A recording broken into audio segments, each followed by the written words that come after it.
PM Modi के लिए एक बार फिर कांग्रेस के मंच से अभद्र भाषा का इस्तेमाल हुआ है। दिल्ली के रामलीला मैदान में कांग्रेस पार्टी की एक रैली के दौरान पीएम मोदी के लिए अभद्र टिप्पणी की गई। बाकायदा इसका वीडियो सोशल मीडिया पर तेजी से दौड़ रहा है। वीडियो देखकर यही कहा जा सकता है कि मर्यादा की सारी लाइन क्रॉस हो गई। पीएम नरेंद्र मोदी की कब्र खोदने वाली टिप्पणी पर बीजेपी ने कड़ी आपत्ति जताई है और कांग्रेस के राष्ट्रीय अध्यक्ष मल्लिकार्जुन खड़गे और लोकसभा में विपक्ष के नेता राहुल गांधी से इस बयान के लिए संसद के पटल पर देश से माफी मांगने की बात कही है। पूरे नेतृत्व उस रैली में मौजूद थे और प्रधानमंत्री मोदी जी का कब्र खोदने के लिए इन्होंने नारा लगाया। इस देश के लिए इससे शर्मनाक, इससे ज्यादा दुर्भाग्यपूर्ण कोई चीज नहीं हो सकता है कि देश के प्रधानमंत्री 140 करोड़ के नेता, विश्व में सबसे प्रसिद्ध, सबसे मजबूत नेता सर, बहुत ही दुख के साथ और उद्वेलित मन से मैं एक विषय को सदन के सामने लाना चाहता हूं कि कल जो कांग्रेस पार्टी की रैली हुई उसमें नारे लगे, मोदी तेरी कब्र खुदेगी, आज नहीं तो कल खुदेगी। ये नामदारों के झंझलाहट को स्पष्ट इंगित करता है और साथ में इस तरीके की बात कहना एक प्रधानमंत्री जी के खिलाफ और मृत्यु की कामना करना, यह अपने आप में बहुत ही निंदनीय है। बीजेपी ने कांग्रेस को 2014 की एक घटना की भी याद दिलाई है, जब बीजेपी सांसद साध्वी निरंजन ज्योति ने विपक्ष के खिलाफ विवादित बयान दिया था। तब प्रधानमंत्री ने तुरंत उन्हें माफ़ी मांगने के लिए कहा था, जिस पर उन्होंने माफ़ी मांगी थी। दरअसल रामलीला मैदान में मोदी के खिलाफ विवादित बयान का मामला तूल पकड़ता जा रहा है। जयपुर की एक महिला कांग्रेस नेता ने रविवार को रामलीला मैदान में पार्टी की एक रैली के दौरान पीएम मोदी के लिए अभद्र भाषा का इस्तेमाल किया और खेद जताने की जगह खुद को सही साबित करती दिखी। रामलीला मैदान में कांग्रेस की रैली के दौरान प्रधानमंत्री नरेंद्र मोदी के खिलाफ जो विवादित नारे लगाए गए, उससे सियासी पारा चढ़ गया है। बीजेपी ने कहा कि कांग्रेस का असली एजेंडा पीएम मोदी को सत्ता से हटाना है। बीजेपी नेताओं ने इसे पीएम मोदी का अपमान बताया है, जहां संसद में कांग्रेस लगातार कई मुद्दों पर सरकार पर हमलावर है। प्रियंका गांधी से लेकर राहुल गांधी और खड़गे तक सरकार को घेरने में लगे हैं। वहीं हाल ही में संसद की चर्चा को छोड़कर राहुल गांधी बाहर निकलता भी दिखे। सुनिए रामलीला मैदान की घटना पर वो क्या बयान दे रहे हैं।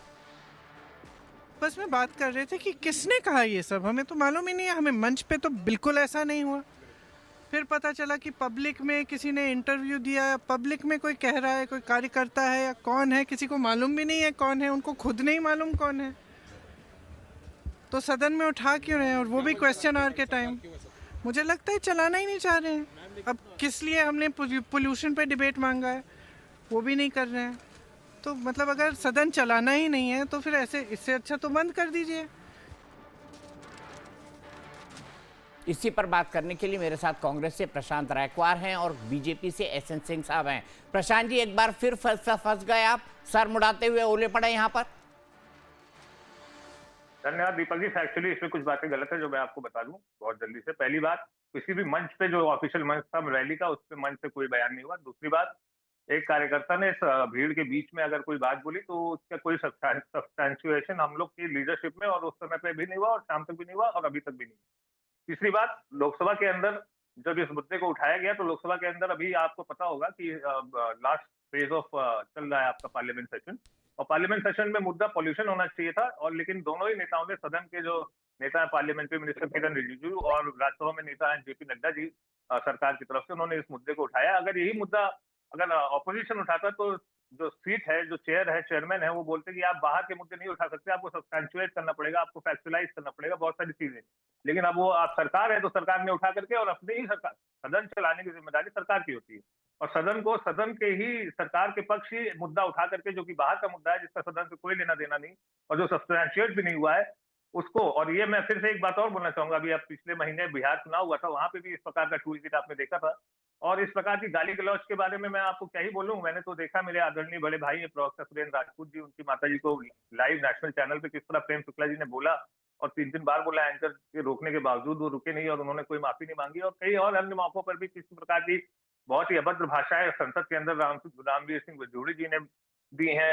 एक सांसद के लिए मैं नाम नहीं लेना चाहूंगा, उनका थोड़ा सा लिहाज रखता हूं मैं तो, लेकिन वो सदन के सामने और देश के सामने आया है कि किस प्रकार के शब्द उन्होंने सदन के अंदर इस्तेमाल किया, और उनको सदन के नेता ने या भारतीय जनता पार्टी ने कोई दंडात्मक कार्रवाई नहीं की उनके ऊपर। तो इसको मैं कोई मुद्दा नहीं समझता, ये बस खाली भटकाने के ठीक लिए है। और सदन की चर्चा को पॉल्यूशन से हटाने के लिए, बस।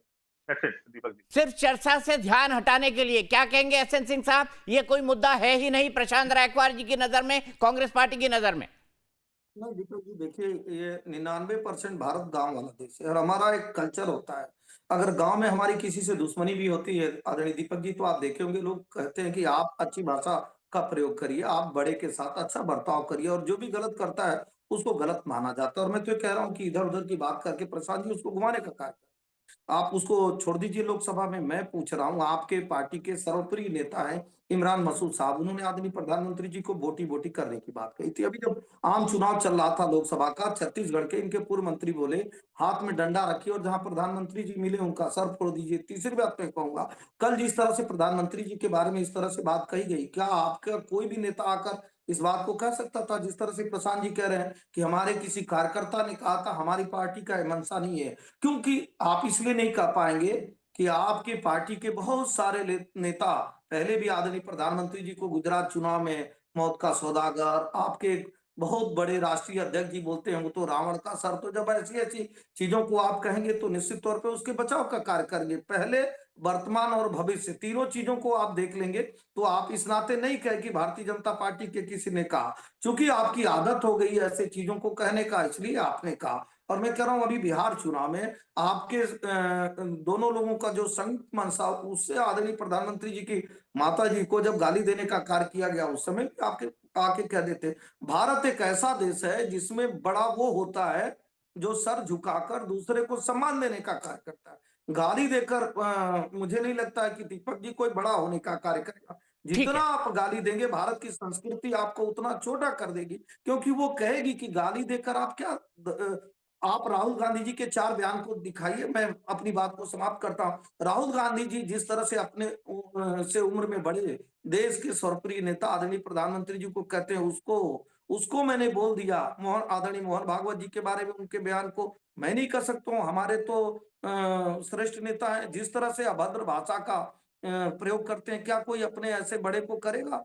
मुझे लगता है कि कोई किसी को भी इस तरह की असभ्य भाषा का प्रयोग नहीं कर सकता, जैसे राहुल गांधी जी अपने पार्टी के सर्वप्रिय नेता होने के बाद भी हमारे प्रधानमंत्री जी को, गृह मंत्री जी को, राष्ट्रीय अध्यक्ष जी को या बड़े बड़े नेताओं को जैसे शर्मसार करने वाली भाषा का प्रयोग करते, मैं ठीक है। निंदा करता हूं और मांग करता हूं कि कांग्रेस के लोगों को, देश के लोगों से माफी मांगना चाहिए कि हमारे किसी भी नेता के द्वारा इस तरह की अगर गलती हुई है तो उसको कृपया क्षमा कर, ऐसा माफी मांग।